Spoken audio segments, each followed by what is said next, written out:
vamos a hablar del poder constituyente. Ya hemos hablado de varias cuestiones que tienen que ver con la Constitución, como también hemos hablado de lo que incorpora la Constitución dentro de lo que es el derecho político y también el derecho constitucional. Hoy vamos a hablar exclusivamente del poder constituyente, que es el poder en el cual habilita la posibilidad de crear o modificar la misma Constitución. Empecemos.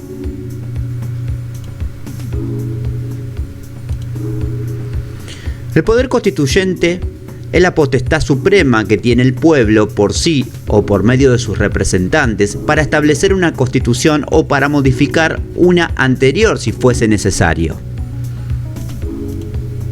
Según Vidal Campos, competencia, poder, capacidad o energía para constituir o dar constitución al Estado.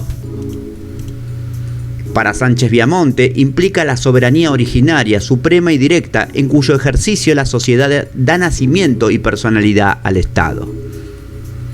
Como vemos, acá tenemos dos definiciones, obviamente, de lo que sería el poder constituyente, pero ambas no dejan de ser similares a la hora de entender lo que es el poder constituyente, ya que hablan de lo que es el poder del pueblo, ¿no? El poder de poder hacer una modificación o de crear una situación. Y en este caso, obviamente, basándonos en el derecho positivo, en una ley, ¿no? En una ley escrita.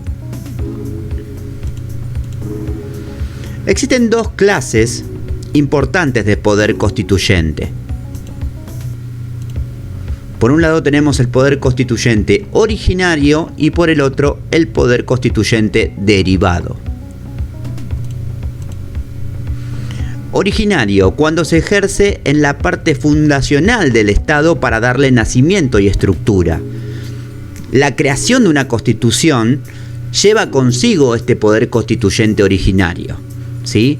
Es decir, se da fundación a lo que en el Estado va a surgir de esa constitución, ¿sí? Le da nacimiento, donde obviamente los constituyentes, quienes son los asignados directamente para formar esa asamblea, donde va a emerger este poder constituyente, van a darle nacimiento y le van a también a dar estructura a lo que va a ser esa constitución. ¿Dónde se puede observar en la Constitución argentina, por ejemplo? En el preámbulo. ¿Por qué? Porque vamos a ver lo que nos dice el preámbulo. Los representantes del pueblo de la nación argentina, reunidos en Congreso General Constituyente, por voluntad y elección de las provincias que lo componen, en cumplimiento de los pactos preexistentes, con el objeto de constituir la unión nacional, consolidar la paz interior, afianzar la justicia, proveer la defensa común, proveer el bienestar general y asegurar los beneficios de la libertad para nosotros, para nuestra posterioridad y para todos los hombres del mundo que quieran habitar el suelo argentino, invocando a Dios, fuente de toda razón y justicia, ordenamos, decretamos y establecemos esta Constitución para la nación argentina. Viste, considerando la lectura que acabo de hacer para tenerlo presente, el preámbulo, como ustedes saben, es la primera parte de la Constitución, es muy primera parte, es la parte preliminar, diría, de lo que es la estructura de la Constitución. Y obviamente que uno diría, bueno, pareciera como una especie de dedicatoria, ¿no? Pero en realidad el preámbulo de la Constitución viene a ser, digamos, forma parte de esa declaración de lo que es la fundación de la Constitución. Por ende, cada digamos, partecita que vemos en este preámbulo va a significar mucho luego a la hora de hacer controles constitucionales, ¿sí? Y tomar en cuenta aquellos principios que también rigen del derecho constitucional o principios del derecho político también, o el derecho administrativo, donde luego obviamente hay que sostener esas circunstancias a la hora de definir y establecer el derecho vigente. Asimismo, también habla esto de lo que nosotros podemos definir, lo que es la razonabilidad, es decir, el control de razonabilidad que los jueces van a tomar en cuenta cuando, por ejemplo, En este caso podemos ver dentro de lo que es el preámbulo la paz interior, afianzar la justicia, proveer la defensa común, promover el bienestar general, asegurar los beneficios de la libertad. ¿Sí? Todos estos bocetos que marca el preámbulo pueden significar a la hora de la sentencia de un juez una dirección en cuanto a qué es lo que va a terminar resolviendo sobre alguna controversia o asimismo sobre una declaración, ¿sí?, de lo que es el derecho vigente. Por eso mismo hay que tener en cuenta que el preámbulo, al ser la parte preliminar de la Constitución, es aquel que hace la declaración fundacional del Estado, ¿sí?, y justamente la provee una convención. Ahora bien, vamos a describir la convención, composición, funcionamiento y duración de la misma. La convención deberá estar compuesta por sus representantes, quienes tendrán que ser elegidos por medio del sufragio, es decir, por el voto de la mayoría, o mejor dicho, de lo popular, ¿no? Es decir, de la gente del pueblo, del voto popular. Se entiende que el tiempo y las modalidades de elección deberán ser establecidos por el Congreso haciendo uso de sus facultades implícitas. En el artículo no se especifica la cantidad de representantes. En 1853 se siguió el principio de igualdad de representación, es decir, que no había un número estipulado de representantes cierto, sino que se siguió, con una misma cantidad de personas que representaban una organización política o asimismo un grupo X, ¿sí?, de personas en el cual establecían sus ideas y tenían determinadas facultades para poder ejercer el poder, del Estado.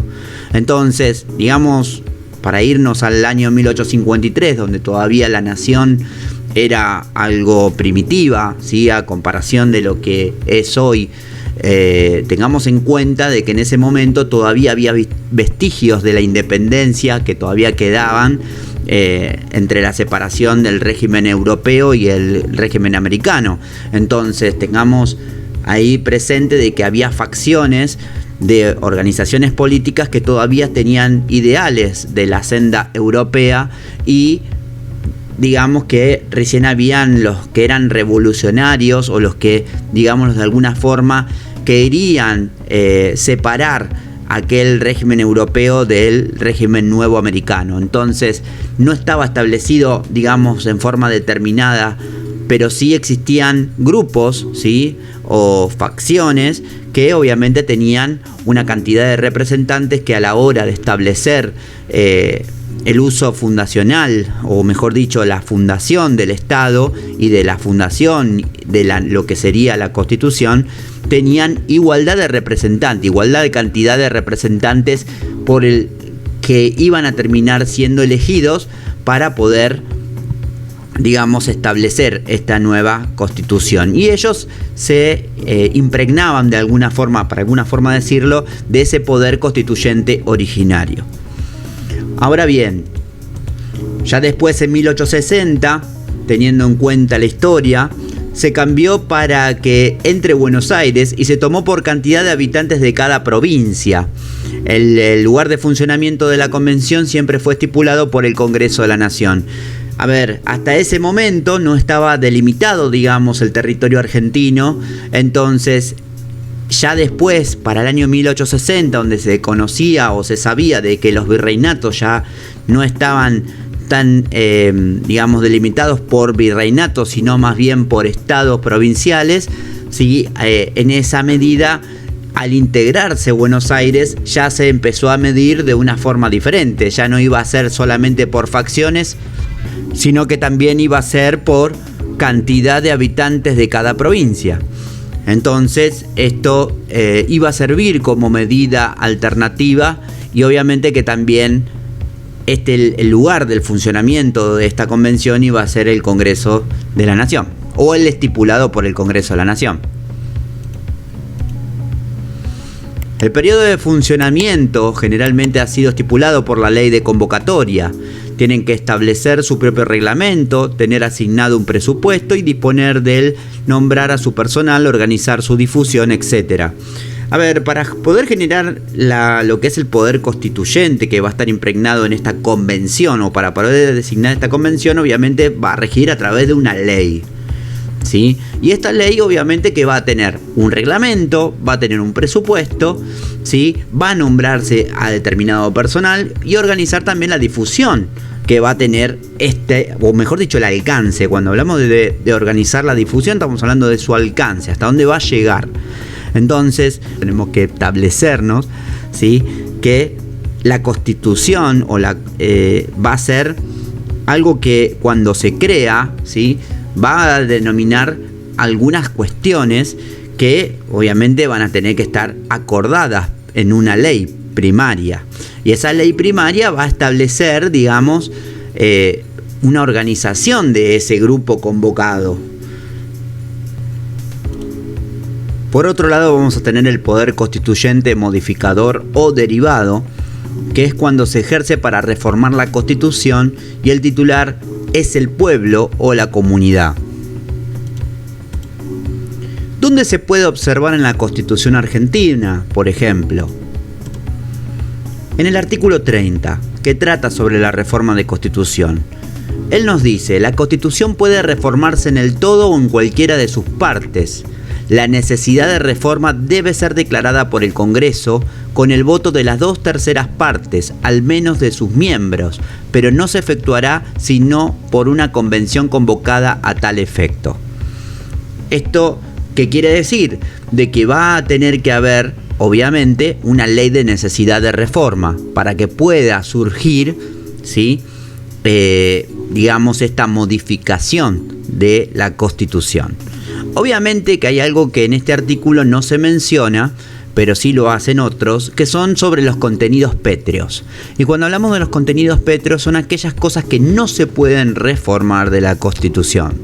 Por eso mismo nosotros tenemos la necesidad en este momento solamente de nombrar este artículo, diciendo de que cuando se quiere modificar la Constitución, ¿sí?, hay que generar una ley de necesidad de forma que le va a dar lugar a una convención convocada, ¿sí? Esa convención convocada va a tener el poder constituyente, es decir, el poder constituyente derivado. ¿Cuáles son los límites que posee ese poder constituyente? La doctrina clásica sostiene que el poder originario carece de límites por ser supremo.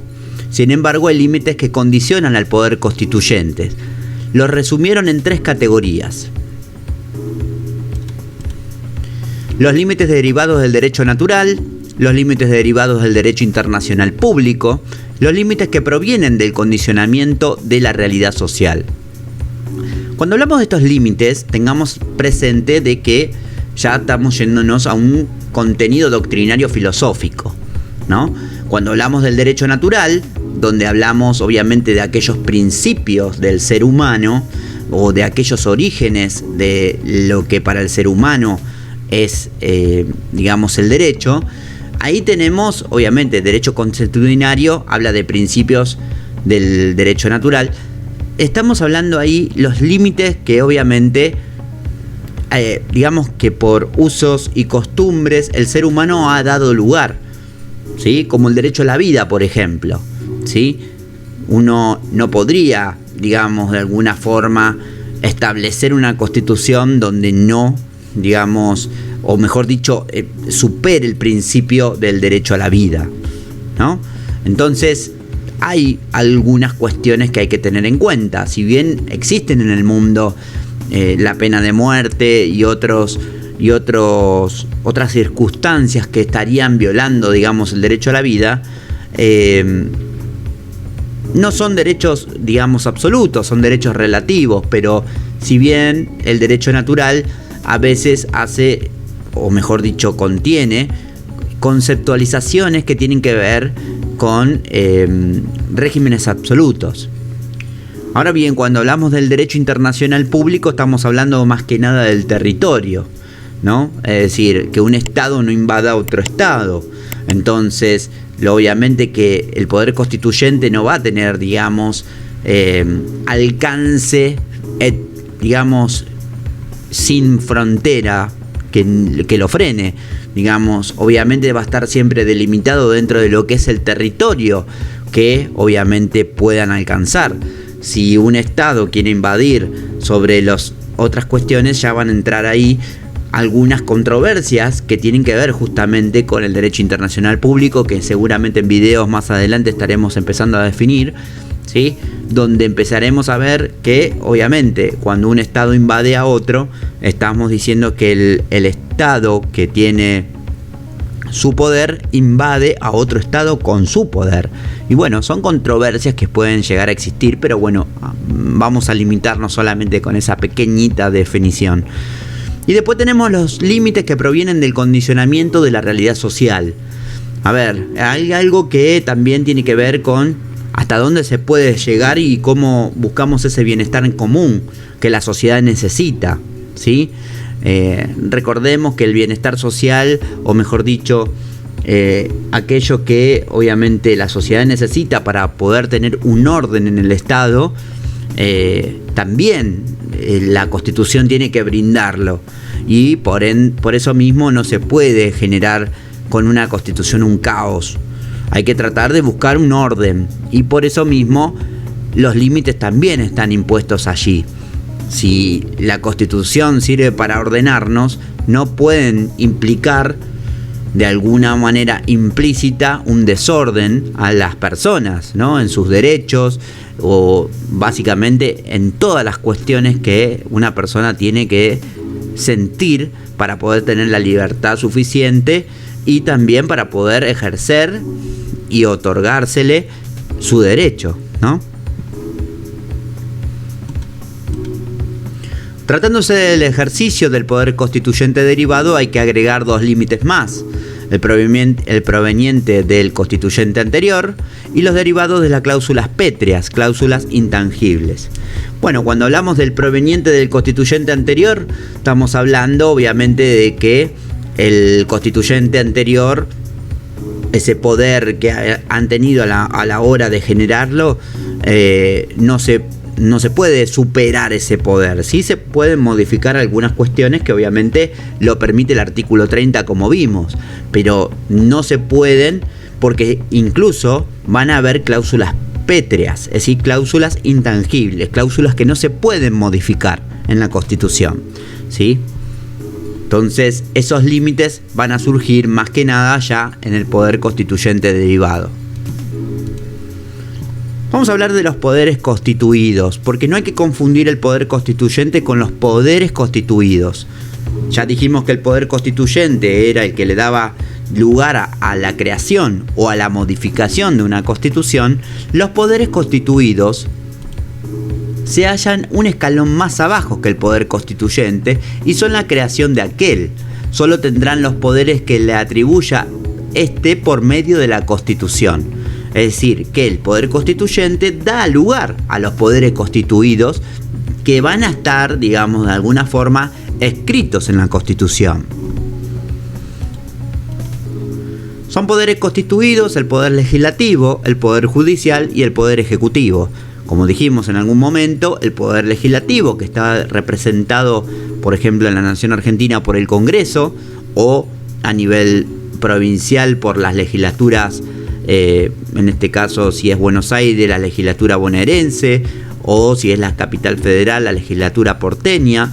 El poder judicial, que va a estar siendo representado en la nación por la Corte Suprema de Justicia de la Nación, o en la provincia de Buenos Aires, la Suprema Corte de la provincia de Buenos Aires, o en la capital federal, en la Corte Suprema de la Ciudad Autónoma de Buenos Aires. Y el poder ejecutivo, que va a estar representado por el presidente a nivel nacional, en el caso de la provincia de Buenos Aires, el gobernador de la provincia de Buenos Aires, y en lo que es la Ciudad Autónoma de Buenos Aires, digamos, el intendente, o que ahora no se llama de esa forma, sino que el jefe de gobierno de la Ciudad Autónoma de Buenos Aires. Todos ellos se encuentran limitados por el poder constituyente que les dio origen, ¿sí? Ellos no pueden, digámoslo de alguna manera, superar lo que el poder constituyente digamos, les dio o les otorgó en el momento de su creación. Obviamente que el poder constituyente, tal vez uno confundiría y diría, bueno, pero si el Congreso tiene la posibilidad de crear una ley de reforma, esta ley de reforma genera una convención y por ende esa convención puede modificar, digamos, lo que es la cuestión del poder legislativo. Y hay que tener en cuenta una cuestión. Hay cuestiones pétreas, como dijimos antes, y una es el sentido republicano. Y el sentido republicano es el respeto por los poderes constituidos. Y este es el poder legislativo, por ejemplo. Entonces, si bien el poder legislativo pueden llegar a modificarse algunas circunstancias, hay cuestiones, digamos, propias de la democracia, ¿sí? Y propias del constitucionalismo y de la propia Constitución, que no van a permitir, ¿sí?, que se puedan modificar el poder legislativo. Entonces, tengamos presente de que el poder constituyente le va a dar luz, digamos, a estos poderes constitutivos, y estos van a, obviamente, estar limitados por aquel. Vamos a hablar de la reforma de la Constitución. Reforma implica el ejercicio del poder constituyente derivado, es decir, reforma significa en materia constitucional cambiar algo que estaba mal para hacerlo bien, o aquello que estaba bien para hacerlo mejor. Se suele hacer una distinción entre reforma y enmienda constitucional. La enmienda sería la modificación restringida tan solo a uno o a unos pocos artículos. Vamos a hablar del análisis del artículo 30. Vamos a hacer un análisis del artículo 30 de la Constitución. Nuestra Constitución Nacional destina su artículo 30 a arreglar el procedimiento de reforma constitucional, que es rígido porque se requiere de una modalidad más compleja que la prevista para la formación de las leyes. Es decir, no es una simple ley la que va a reformar la Constitución, sino que va a haber un procedimiento más complejo. Literalmente, dicho artículo no deja dudas en cuanto a que admite su revisión total o parcial, pero existen algunos contenidos que, si bien pueden reformarse, su espíritu no puede alterarse, suprimirse o destruirse. Cuando decimos esto nos referimos a los contenidos pétreos. Los mismos no están impedidos de reforma, sino de abolición. ¿Sí? Estamos mencionando ya sobre los contenidos pétreos. El artículo prevé 2 etapas en el proceso de reforma constitucional. Primero tenemos la etapa preconstituyente. Tiene lugar en el Congreso de la Nación, donde se declara la ley de necesidad de reforma y debe puntualizar los contenidos o artículos que considera necesitados de revisión. La Convención no está obligada a realizar alguna reforma, pero no puede reformar los puntos que no se hallen señalados. Es decir, que no pueden reformarse algunos artículos posterior a lo que la ley de necesidad de reforma establece. Si la ley de necesidad de reforma establece determinados artículos, la Convención solamente podrá reformar sobre eso que dice la ley de necesidad de reforma. Es decir, no va a poder ir más allá, ¿sí?, la Convención Constituyente a reformar, porque si no está establecido en la ley de necesidad de reforma, digámoslo de algún aspecto, quedaría nulo esa reforma. Luego tenemos la etapa constituyente, que implica el ejercicio efectivo del poder constituyente por el pueblo, su legítimo titular. El artículo no dice nada de cómo se integrará, quiénes los compondrán, dónde y cómo funcionará. La convocatoria a elecciones la podría realizar tanto el Congreso como el Poder Ejecutivo.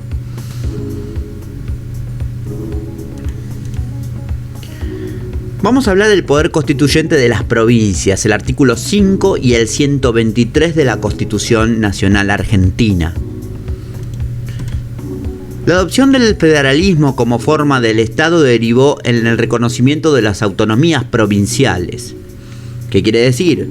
De que nosotros tenemos, además de un sentido republicano, también un federalismo, ¿sí?, que hace reconocimiento de las autonomías de provincia. Hay que tener en cuenta este concepto de autonomía, ¿sí?, que ya lo hemos hablado en alguna conceptualización, pero la autonomía tiene que ver con que esa provincia tiene sus propias facultades para digamos, establecer determinadas cuestiones. Pero, ¿qué es el federalismo? El federalismo es una doctrina política que busca que una entidad política u organización esté formada por organismos, estados, asociaciones, agrupaciones, sindicatos, etc., que se asocian delegando algunas libertades o poderes propios a otro organismo superior, a quien pertenece la soberanía, estado federado o federación, y que conservarán una cierta autonomía, ya que algunas competencias le pertenecen exclusivamente. Esto es interesante saber para aquellos que quieran conocer sobre el derecho provincial o municipal. ¿Por qué? Porque el federalismo, y uno dice, ¿qué es el federalismo? Muchas veces uno lo escucha, federación, federal, o todas estas cuestiones que muchas veces incluso la gente que no, digamos, está muy asociada o impregnada con el conocimiento de lo que es la jurisdicción, que esto es importante tenerlo en cuenta a la hora del derecho procesal, tenemos que ver quiénes son o quiénes están facultados, digamos, para determinada situación. Porque uno habla del presidente de la nación como único ente donde tiene poder absoluto sobre todo el territorio argentino. Es así, y está bien dicho. Pero, ¿qué sería el gobernador de la provincia de Buenos Aires o el jefe de gobierno de la ciudad autónoma de Buenos Aires? Porque si estamos hablando del presidente, que el presidente es el jefe de todos ellos, en algún punto sí, pero en otro no. ¿Por qué? Porque obviamente las provincias y la ciudad autónoma de Buenos Aires han obtenido, digamos, cierta autonomía donde les permiten, digamos, dentro de sus territorios, poder establecer algunas cuestiones, como ser presupuestarias, económicas, sociales, de salud, etc. Obviamente siempre respetando este federalismo nacional. Entonces, cuando uno habla de que la provincia de Buenos Aires se asocia, digamos, a la nación argentina, o mejor dicho, el gobernador o de la provincia de Córdoba se asocia con el presidente de la nación, no es que se asocia por ser amigos o tener algún sentido, digamos, de jefe a subordinado, sino que muchas veces la política que tiene el gobernador de la provincia de Córdoba con la política que tiene el presidente de la nación concuerdan con un direccionamiento para el bien del pueblo en el cual los dos tienen jurisdicción. Entonces, para entender en cuenta cuando hablamos de federalismo, estamos hablando de esta cuestión de que obviamente las provincias, como ser cualquiera de las 24 establecidas, y también incluso los municipios que integran esas provincias, en algunos casos los municipios, porque no todos tienen autonomía plena, y eso lo vamos a ver en derecho municipal, en algunos casos la autonomía vendría a ser como esa facultad que tienen las provincias y que no fueron delegadas a la nación para que obviamente la nación pueda ejercer sobre esas provincias. Y cuando hablo de delegación, es decir, las provincias son anteriores a la formación de la nación. Tengamos en cuenta que dijimos antes que en 1860 Buenos Aires se integró, digamos, a la Constitución argentina. Y uno dice, ¿cómo puede ser que Buenos Aires se integre? Porque Buenos Aires en realidad estaba fundada antes que la provincia, que la nación argentina. Entonces, por eso mismo, las provincias preceden a la que es la nación. Y este es el sentido federal. Y ahora, tengamos presente de que nosotros estamos estableciendo acá algunos conceptos que nos llevan a distinguir o a conocer el primer artículo de la Constitución, porque hemos dicho que el sentido republicano, que es donde se denominan, digamos, qué poderes están constituidos en la nación argentina, el sentido federal, que nos menciona cómo es esta doctrina política, ¿sí?, donde hay distintos territorios o estados, como coaccionan, o mejor dicho, cómo interactúan entre sí. Y también tenemos la otra cuestión que está dentro de la forma del Estado Nacional, que es la cuestión representativa que lo brinda la democracia semidirecta, donde obviamente los representantes van a ser los que elija el pueblo a través de su voto. Por eso también, y ahí volvemos a lo que decía el preámbulo, ¿no? Los representantes del pueblo de la nación, ¿sí? Entonces ahí estamos hablando de aquellos que son elegidos. Entonces estamos estableciendo el artículo 1 de la Constitución. La forma de gobierno es representativa, republicana, federal. Entonces nosotros acá ya estamos viendo, aunque tal vez sin quererlo, de que la forma de gobierno es representativa, republicana y federal. Ya hemos definido república a través de lo que es los poderes constituidos, y ahora federalismo, la cuestión federal que estamos también definiendo. En otras palabras, es un sistema político en el cual las funciones del gobierno están repartidas entre un grupo de estados asociados en primer lugar, que luego deleguen competencias a un estado federal central. ¿Por qué? Tengamos presente de que el Estado provincial va a delegar facultades al Estado nacional. Como dijimos, las provincias preceden al Estado nacional, es decir, que las provincias están primero antes que el Estado nacional. Pero ¿qué es lo que delega la provincia? La provincia delegan algunas facultades que le van a ser otorgadas al Estado nacional para poder ejercer. Entonces, estas facultades o funciones que el Estado provincial le brinda al Estado nacional hace de cuenta de una asociación entre ambos estados, nacional y provincial, para poder, digamos, convivir en esta forma de representatividad. Y para también tener en cuenta de que obviamente cada provincia tiene su autonomía que podrá ejercer, digamos, dentro del territorio. Pero hay que tener en cuenta de que esta asociación nos va a permitir a nosotros, por ejemplo, en el derecho procesal, de conocer cuáles son las competencias de determinados juzgados o de determinadas, jurisdicciones que tienen que tener tal vez algunos jueces o fiscalías y demás.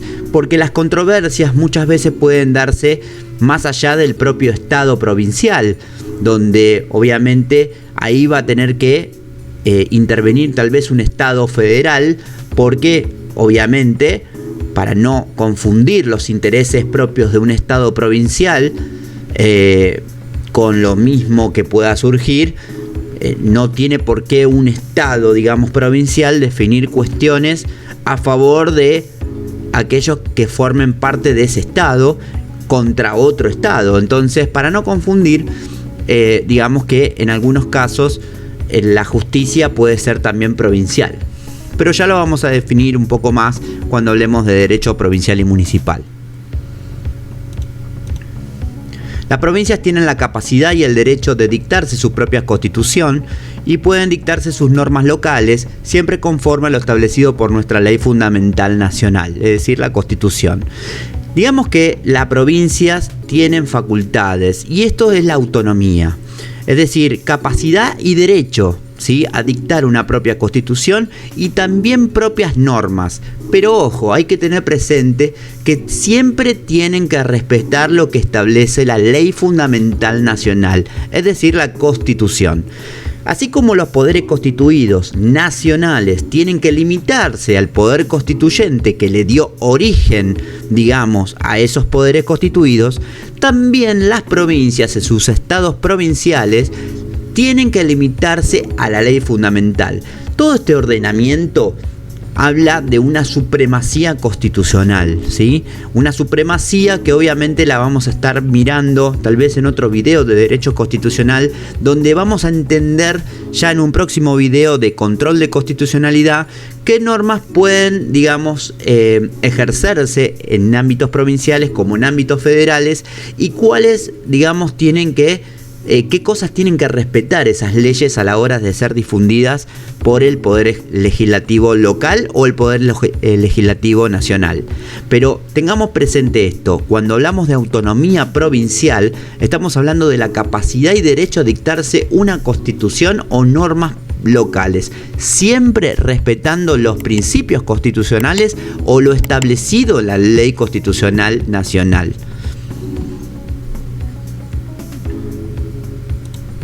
El poder constituyente que ejercen las provincias es siempre de segundo grado o secundario por la relación de subordinación que existe con el Estado federal. Ahora bien, ¿qué significa esto de segundo grado o secundario?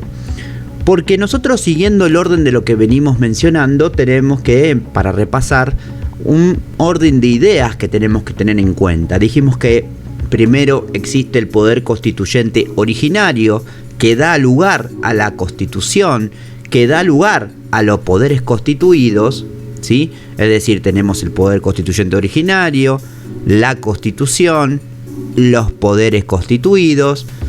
Obviamente que en el mismo orden tenemos que tener presente que existen los estados provinciales, porque la Constitución obviamente dice autonomía provincial, ¿sí? Entonces, esa autonomía provincial está por debajo de la Constitución, pero no está, digamos, por encima de lo que es los poderes constituidos nacionales, sino que es de segundo grado. Y esa autonomía se genera también por un poder constituyente. Es decir, las provincias tienen un poder constituyente a la hora de ejercerlo para crear sus constituciones, pero es de segundo grado, ¿sí? Y esto tiene con la relación de subordinación que existe con el Estado federal. Si nosotros dijimos, por ejemplo, que el poder constituyente tiene límites, como los que mencionamos anteriormente, el derecho natural, el derecho internacional público o los condicionamientos que brinda la realidad social, ¿sí? Como también el derivado tiene que no puede excederse sobre el poder constituyente originario, ¿sí? En cuanto a sus límites que ya estamos mencionando, también digamos que existe una subordinación al Estado federal de ese poder constituyente provincial, en el que van a estar estos límites que acabo de mencionar, pero también va a estar lo que diga la Constitución. Y en este caso, por ejemplo, el artículo 6 habla de la intervención federal, donde el Estado nacional puede intervenir en un punto o en toda la provincia en el cual esté, digamos, en alguna situación de extrema gravedad o de extrema urgencia o emergencia, digamos, intervenir a ese estado provincial. Pero ojo, y no lo quiero llevar a una confusión con lo que dijimos antes de federalismo. La provincia tiene autonomía, ¿sí? Tiene autonomía para ejercer sus facultades y funcionamientos propios, pero siempre que no sea materia delegada hacia la nación. Si es materia delegada hacia la nación, está rompiendo, digamos, con ese pacto federal en el cual la nación se tiene que hacer cargo. Y por ende, ahí es donde puede entrar un conflicto en el que se intervenga o se dé lugar al artículo 6 de la intervención federal. Por eso mismo, ahí puede sentirse, o mejor dicho, escucharse una cierta contradicción entre la autonomía y la posición del Estado federal, que lo lleva a ser segundo grado al poder constituyente provincial.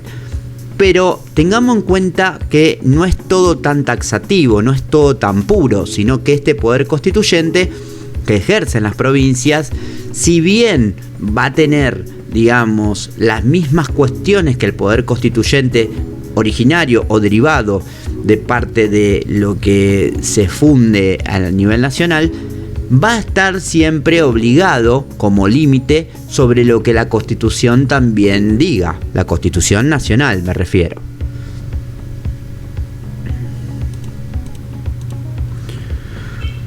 Vamos a definir el artículo 5 de las Constituciones provinciales, condiciones y garantía federal.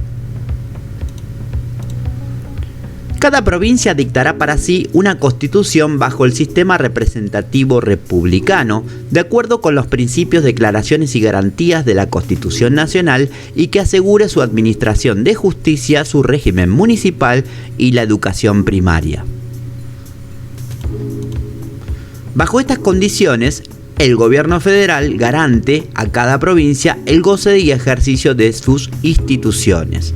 Es decir, que la autonomía que va a tener esta provincia va a estar limitada por lo que menciona el artículo 5 y lo que sanciona el artículo 6 de la Constitución Nacional. Por eso, el poder constituyente, digamos, de la provincia va a estar limitado, además de todo lo que habíamos mencionado como límite del poder constituyente, también por lo que dice el artículo 5 y el 123 de la Constitución Nacional. El artículo 5 de nuestra Constitución prevé 5 limitaciones del poder constituyente local. Debe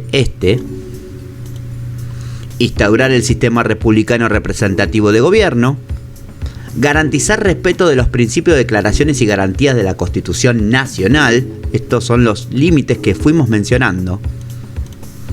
Asegurar la administración de justicia, establecer su régimen municipal y garantizar la educación primaria. Por eso nosotros venimos mencionando que hay más límites a medida de que van generándose distintos poderes constituyentes y a medida que se van generando distintas constituciones.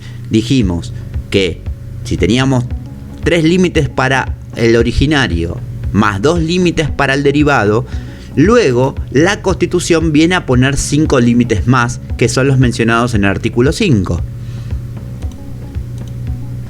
Las constituciones provinciales solo están sujetas a control de constitucionalidad por vía judicial, lo que trataremos en otros videos sobre justamente control de constitucionalidad. Es importante lo que acabamos de ver porque, bueno, hemos repasado un poco toda esta cuestión del poder constituyente, que obviamente nos empieza a llevar a este ordenamiento o a esta pirámide de norma suprema hacia las normas locales, donde tenemos que entenderlo precisamente porque aquellos operadores de justicia, como los abogados, mismo también los defensores o los fiscales o asimismo los jueces, van a tener, ya sea de cualquier instancia, van a tener que obviamente solventar esta situación, los distintos hechos que ocurran a través de obviamente el conocimiento de hasta dónde tiene ese alcance una ley, ¿no? Esto tiene que ver mucho con el alcance de la ley y es preciso tenerlo en cuenta porque nosotros cuando hacemos derecho entendemos de que la ley como herramienta de justicia, ¿sí?, como herramienta material de justicia, nos va a servir a nosotros para poder ver si realmente la persona está sujeta a derecho o no en eso que sucedió, o la persona ya sea física o jurídica. Así que es importante tomar en cuenta desde el punto más grande que puede significar las sanciones de la ley como del poder constituyente, a entender todas las cuestiones para llegar a lo que es la norma local y ver si ésta respeta un sentido constitucional, si ésta respeta o tal vez daña al derecho de una persona. Entonces es importante tenerlo en cuenta y es aquello que los abogados van a tener que tomarlo en cuenta a la hora de poder defender determinadas controversias que sucedan para sus clientes. Así que bueno, espero que les haya servido. Mi nombre es Facundo. Suscríbanse al canal de YouTube, fanpage Facebook Dr. Derecrimi, y estaremos hablando tal vez con más videos de derecho, criminalística y técnica de estudio. Muchas gracias. Chau, chau.